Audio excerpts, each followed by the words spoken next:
Assalamualaikum warahmatullahi wabarakatuh.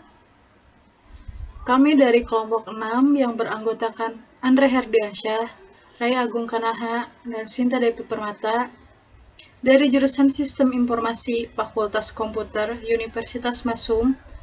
Pada kesempatan kali ini akan menjelaskan materi mengenai peramalan atau forecasting di dalam Supply Chain Management atau SCM. Yang pertama yaitu mengenai pengertian forecasting.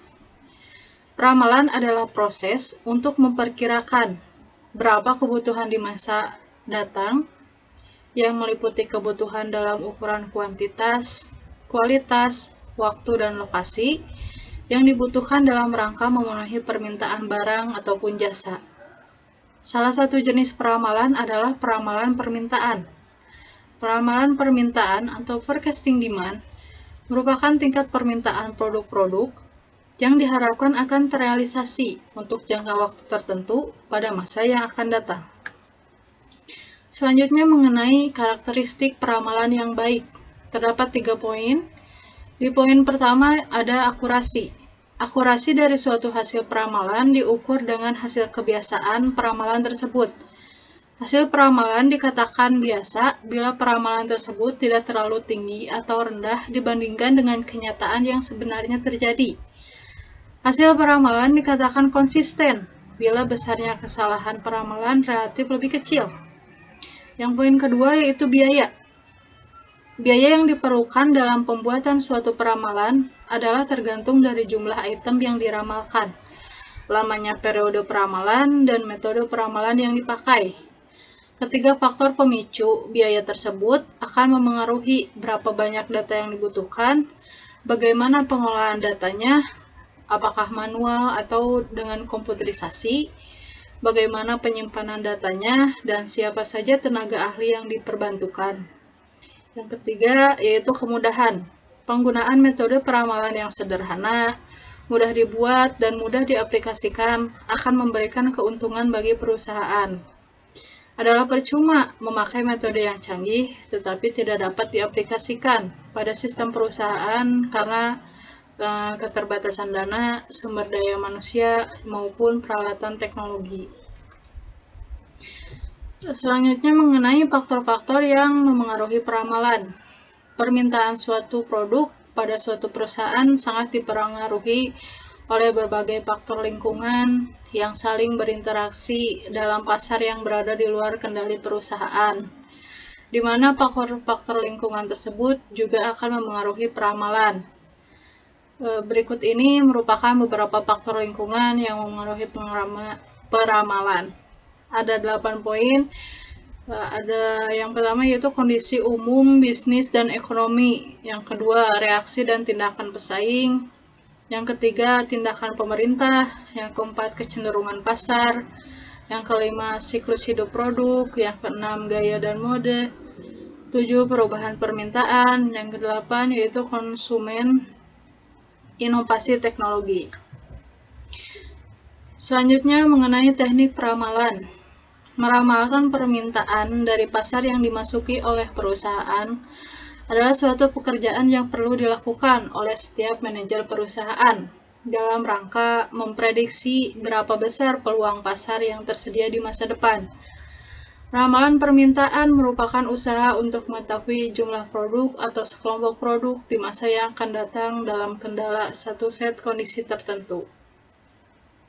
Hal yang perlu diingat pula adalah bahwa aktivitas peramalan permintaan tidaklah dapat diartikan sebagai aktivitas yang bertujuan untuk mengukur permintaan di masa yang akan datang secara pasti, melainkan sekedar usaha untuk mengurangi kebutuhan terjadinya hal yang berlawanan antara keadaan yang sungguh-sungguh terjadi di kemudian hari dengan apa yang menjadi hasil peramalan. Dengan kata lain, hasil maksimal dari aktivitas peramalan adalah melakukan minimisasi ketidakpastian yang mungkin terjadi di masa yang akan datang. Untuk melakukan forecasting atau peramalan terhadap permintaan pasar, di sini akan diuraikan berbagai mode peramalan terhadap permintaan pasar dari barang atau jasa yang diproduksi dan dijual oleh perusahaan. Secara garis besar, terdapat dua macam metode peramalan permintaan yang bisa dilakukan, yaitu metode kualitatif dan kuantitatif. Metode pertama yaitu metode kualitatif. Peramalan kualitatif umumnya bersifat subjektif, dipengaruhi oleh intuisi, emosi, pendidikan, dan pengalaman seseorang. Oleh karena itu, hasil peramalan dari satu orang dengan orang lain dapat berbeda. Meskipun demikian, peramalan dengan metode kualitatif tidak berarti hanya menggunakan intuisi, tetapi juga bisa mengikut sertakan model-model statistik sebagai bahan masukan dalam melakukan judgement atau keputusan, dan dapat dilakukan secara perorangan maupun kelompok. Metode peramalan permintaan secara kualitatif berhubungan dengan data-data kualitatif, misalnya tentang selera konsumen terhadap suatu produk, atau survei tentang loyalitas konsumen, dan juga lain-lain. Forecasting kualitatif ini dapat dikelompokkan ke dalam beberapa metode teknik seperti akan dijelaskan di slide berikutnya. Yang pertama ada teknik survei atau riset pasar, market research. Teknik survei ini merupakan suatu alat meramal yang cukup penting, khususnya untuk memprediksi kejadian-kejadian atau kecenderungan-kecenderungan dalam jangka pendek mendatang ini. Survei biasanya menggunakan alat interview atau daftar pertanyaan yang akan ditunjukkan pada responden yang terpilih dan yang dituju, sesuai kelompok yang memang diperkirakan akan menjadi sasaran pasar yang dituju oleh perusahaan. Survei ini dilakukan untuk meramalkan variabel ekonomi yang memang berhubungan baik langsung maupun tidak langsung dengan permintaan konsumen atau pasar yang dituju.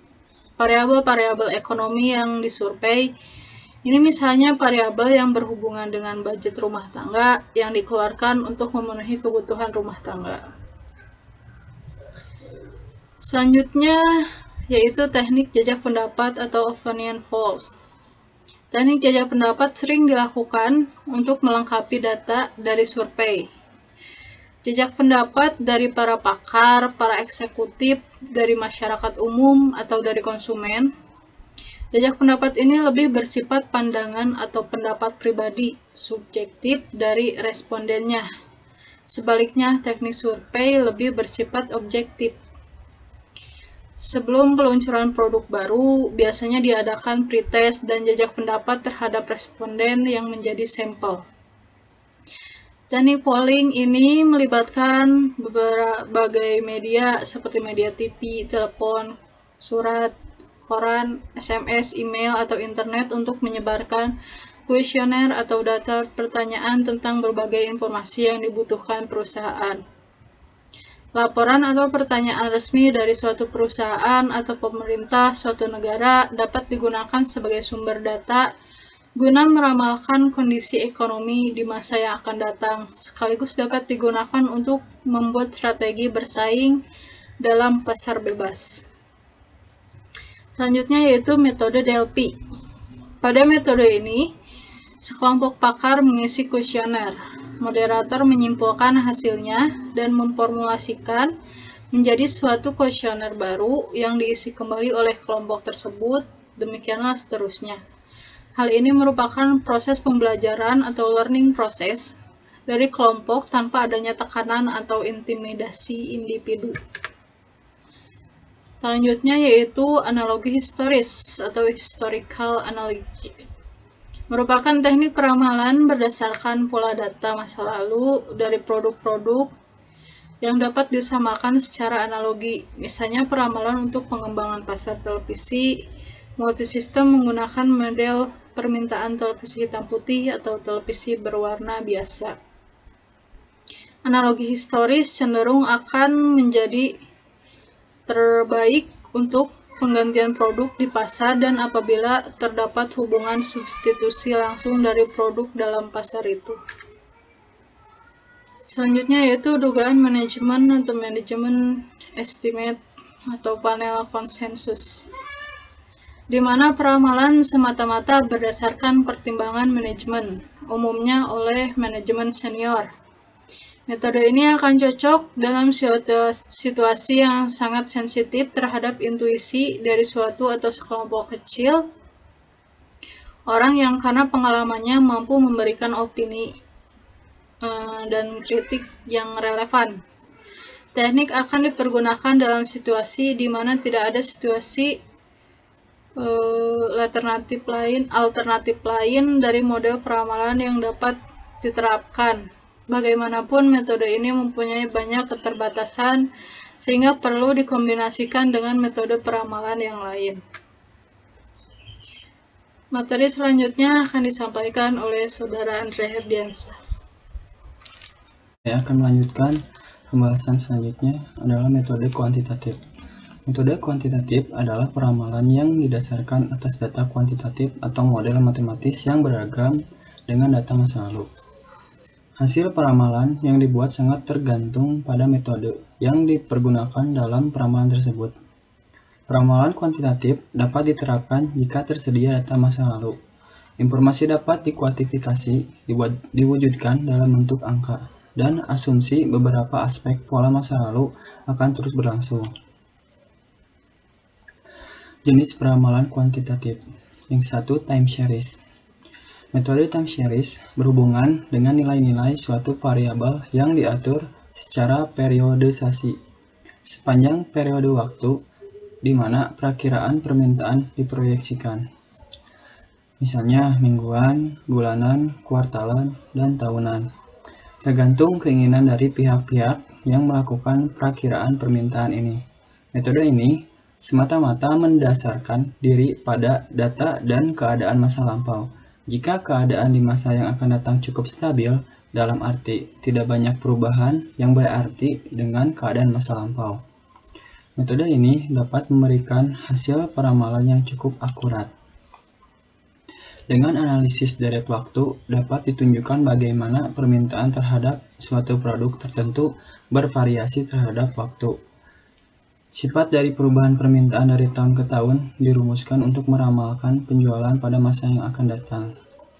Metode peramalan yang didasarkan atas penggunaan analisa pola hubungan antara variabel yang akan diperkirakan dengan variabel waktu yang merupakan deret waktu atau time series. Yang kedua, metode trend least square adalah suatu metode peramalan serangkaian waktu yang sesuai dengan garis tren terhadap serangkaian titik-titik data masa lalu. Kemudian diproyeksikan ke dalam peramalan masa depan untuk peramalan jangka menengah dan jangka panjang. Tren adalah rata-rata perubahan dalam jangka panjang. Jika hal yang diteliti menunjukkan gejala pertambahan, maka tren yang dimiliki disebut sebagai tren positif. Jika hal yang diteliti menunjukkan gejala semakin berkurang, maka tren yang dimiliki disebut sebagai tren negatif. Salah satu metode tren yang digunakan adalah metode least square. Yang ketiga, metode kausal. Metode kausal mengasumsikan faktor yang diperkirakan menunjukkan adanya hubungan sebab akibat dengan satu atau beberapa variabel bebas atau independen. Sebagai contoh, jumlah pendapatan berhubungan dengan faktor-faktor seperti jumlah penjualan, harga jual, dan tingkat promosi. Kegunaan dari metode ini adalah untuk menemukan hubungan antara variabel-variabel tersebut dan menggunakannya untuk meramalkan nilai dari variabel tidak bebas atau dependen. Adapun faktor lain yang mempengaruhi antara lain: 1. Harga produk. Jika harga produk naik, maka permintaan meningkat. Yang kedua, saluran distribusi. Jika banyak saluran distribusi, maka permintaan naik. Implikasi secara umum. Dalam supply chain management atau manajemen rantai pasokan, terdapat banyak strategi yang dapat dilakukan oleh perusahaan yang akan memiliki dampak atau implikasi yang secara umum, yaitu 1. Pengembangan manajemen logistik. Supply chain management atau manajemen rantai pasokan pada hakikatnya pengembangan lebih lanjut dari manajemen logistik, yaitu pengelolaan terkait arus barang sejak bahan baku sampai barang jadi yang diterima oleh pelanggan akhir. Jadi terkait seluruh jaringan organisasi perusahaan dari hulu sampai hilir. Yang kedua, bertahap. SCM dapat terjadi melalui proses evolusi yang bertahap, meliputi integrasi internal, yaitu mengutamakan integrasi logistik dan mengupayakan keunggulan internal. Membentuk jaringan atau networking eksternal, yaitu membangun konstruksi jaringan dan menjadi pemimpin dalam industri yang bersangkutan. Yang ketiga, perubahan sikap mental. Dalam proses evolusi SCM, terdapat beberapa kendala yang harus dihadapi oleh sebuah perusahaan. Kesulitan utama terletak pada saat peralihan dari tahap integrasi internal ke pembentukan jaringan eksternal yang memerlukan perubahan mental secara drastis. Hanya sebagian kecil saja dari perusahaan yang sudah mencapai tahap jaringan eksternal tersebut. Yang keempat, pemanfaatan teknologi informasi. Teknologi informasi dapat digunakan sebagai katalisator percepatan dan keberhasilan supply chain. Hal tersebut dapat dilakukan baik secara intranet dan internet. Yang kelima, menciptakan keunggulan kompetitif. SCM memiliki tujuan untuk meningkatkan atau menciptakan keunggulan kompetitif yang baru. Persaingan tidak lagi terjadi antara perusahaan, tetapi antara rantai pasokan yang satu dengan rantai pasokan yang lain, atau antara jaringan perusahaan yang satu atau dengan jaringan perusahaan yang lain. Implikasi terhadap manajemen mutu. Selain implikasi secara umum, SCM juga akan memiliki dampak atau implikasi terhadap sistem manajemen mutu sebuah perusahaan, yaitu pengertian dan pendekatan dalam SCM. Pengertian mutu tidak hanya terbatas pada definisi, yaitu sesuai dengan spesifikasi, tetapi lebih luas dari itu, yaitu segala sesuatu di luar harga yang dikehendaki oleh pelanggan, seperti waktu penyerahan, kendalaan pemenuhi janji, bentuk atau estetika dan ketahanan produk, keamanan produk, dan layanan purna jual.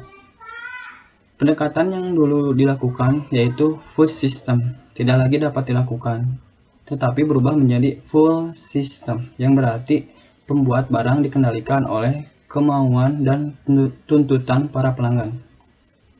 Baik, terima kasih. Pembahasan selanjutnya akan dibahas oleh Ray Agung Kanaha. Selanjutnya, saya akan menjelaskan implikasi terhadap manajemen mutu, yaitu ada benchmarking. Untuk mengendalikan mutu, salah satu hal yang paling efektif digunakan adalah benchmarking. Yang perlu di-benchmark sesuai dengan asosiasi antar industri atau disebut dengan the supply chain council. Misalnya, model yang terkenal dengan nama SCOR atau disebut dengan Supply Chain Operation Reference. SCOR mengeluarkan standar ukuran kinerja manajemen supply chain yang dapat digunakan untuk perbandingan dengan industri lain.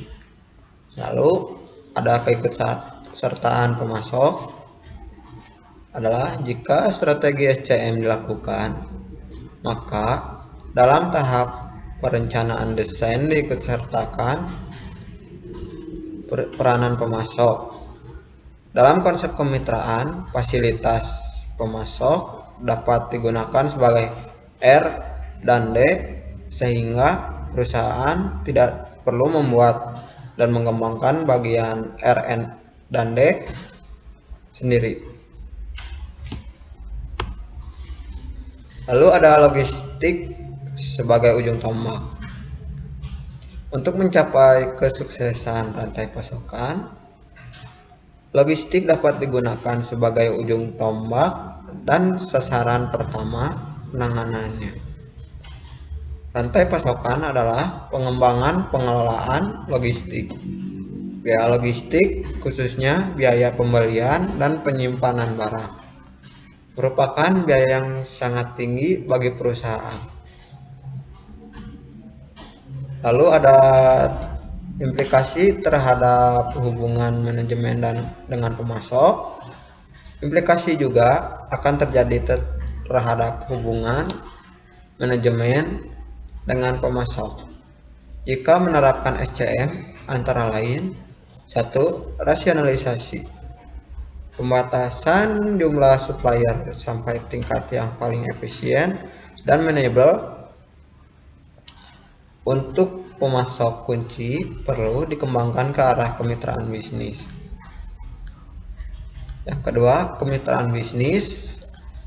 Kemitraan bisnis dimulai dengan kemitraan supplier buyer atau ke arah perusahaan hulu untuk para pemasok kunci, dan dikembangkan dengan kemitraan ke arah perusahaan hilir, yaitu distributor dan retailer. Yang ketiga, outsourcing, yaitu salah satu bentuk meningkatkan efisiensi dan efektivitas dari beberapa bidang kegiatan. Yang di-outsource-kan bukan kegiatan utama, karena tetap ditangani perusahaan sendiri.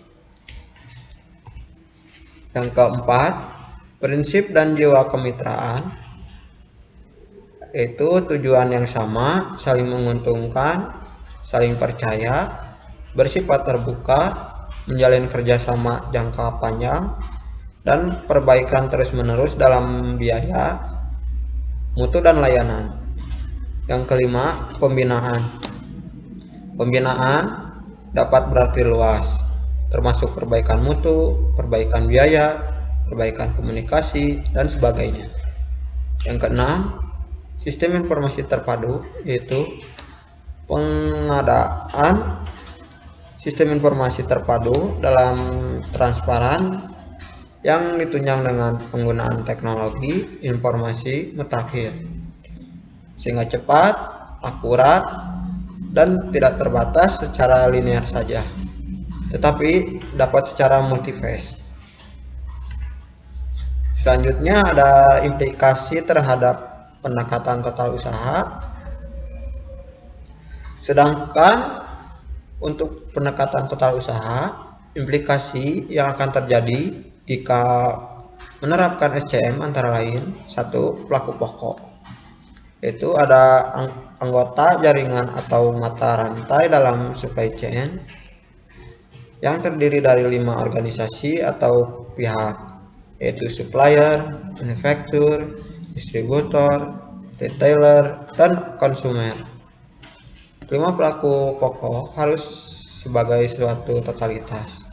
Yang kedua, ada hakikat persaingan, yaitu hakikat persaingan tidak di antar perusahaan lagi, tetapi antar jaringan supply chain. Yang ketiga, implikasi penahapan proses supply chain, yaitu proses evolusi yang memerlukan penahapan, perlu diperinci, dibedakan, dan direncanakan mengenai apa, siapa, dan bagaimana untuk setiap elemen seperti penggerak, fokus, faedah, alat, daerah aksi, pedoman, model, aliansi, dan pelatihannya.